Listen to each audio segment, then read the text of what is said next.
My dearest grandson, even though I depart from this world, I know deep down that you will find someone that will care for you and love you for who you are. And with that, I will leave you with a Christmas gift that will help your future. As Mr. Robinson and I were leaving, I asked him about Irina and why she was behaving like this. As we were driving back, he began to explain to me about Irina's tragic past. Irina was always happy on Christmas, celebrating it with her wonderful parents and boyfriend. However, that happiness turned to sadness as her parents both passed away on Christmas. They were returning home when an uncontrolled truck collided with them, and both passed away instantly. Also, she found out that her boyfriend was cheating on her. Now, when Christmas is near, she would lock herself in her room and won't come out until the next day. That's awful. I feel for her. As we arrived at his house, he told me that he had to go and do some errands. As I entered the house, I felt bad for what happened to Irina, and I decided to invite her for a walk. Irina, I'm sorry to bother you, but do you want to go out for a walk? There was no answer, and I started to worry. I know what happened in the past, and I feel sorry for what you went through. But I want to show you the true beauty of Christmas. There was still no answer, and I went to my room. As I was heading to my room, I heard a door opening and saw Irina peeking out. If you knew what happened to me, why do you insist that Christmas is beautiful? For me to give you an answer, could you please get dressed and let me show you?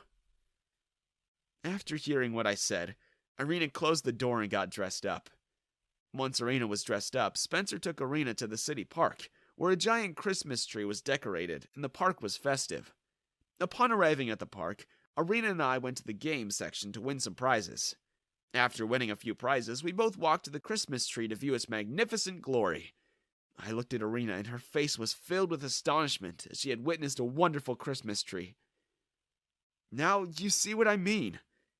Christmas can be a marvelous event where you celebrate the Christmas spirit with those who love and cherish you.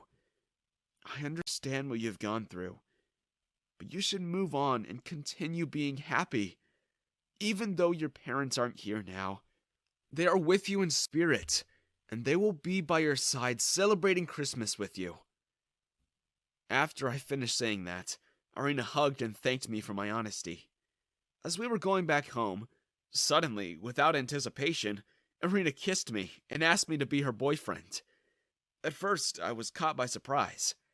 Then, I agreed to Irina's request to be her boyfriend, as I soon discovered that I had feelings for her. As we got back to her house, Mr. Robinson was in the kitchen preparing dinner, and they both went to the dining room. When Mr. Robinson got out of the kitchen, he was surprised to see Irina sitting at the table. Now, this is a surprise. What's for dinner, grandfather? Mr. Robinson went back to the kitchen and brought out the food that he had prepared for dinner, and we all had a good talk as we were enjoying our meal.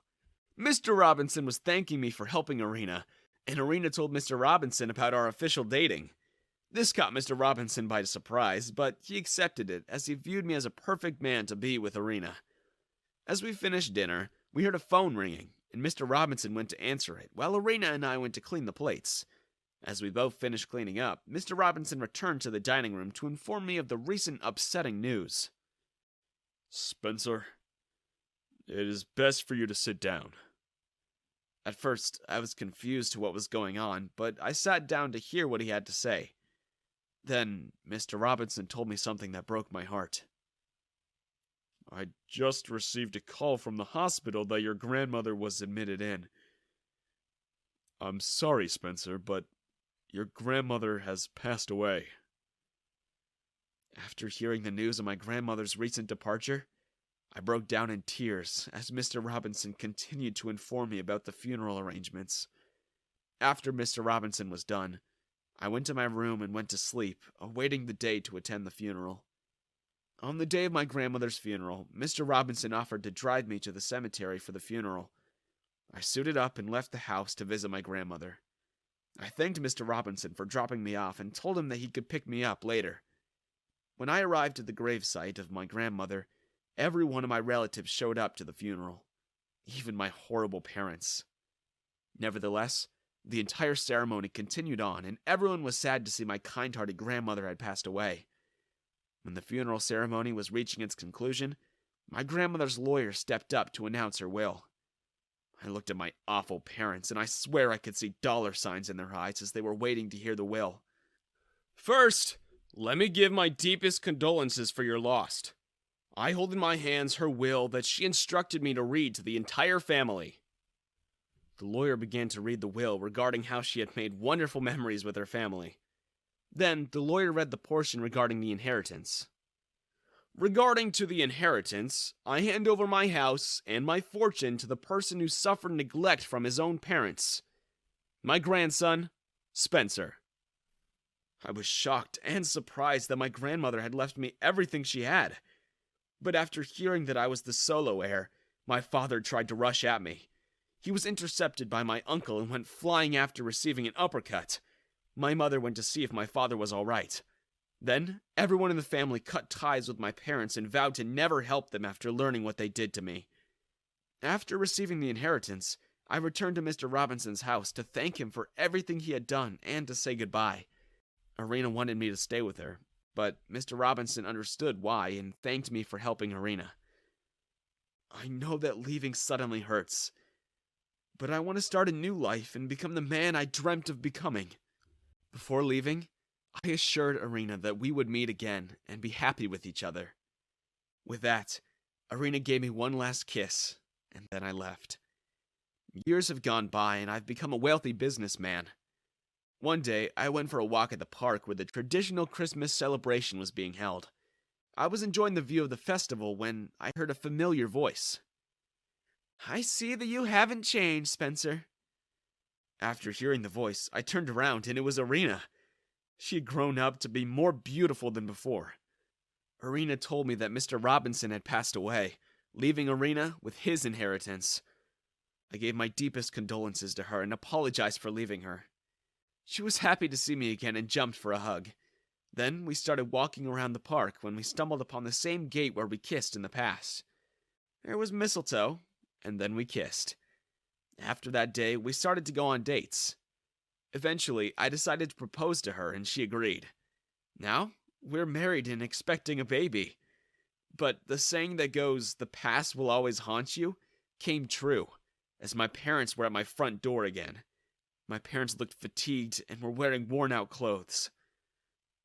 "Hello, son. How are you?" "I'm fine. What do you two want?" "Don't be so cold. We are your beloved parents." My parents explained that after the funeral, everyone cut ties with them. Then my father was laid off from work after finding out what happened. After that, they had to borrow money from loan sharks and lost their house after putting it up as collateral. Now, they're living in the streets. Now that you see what happened, could we live with you, or could you lend us money? What? Are you stupid? We need you to let us live with you and give us money.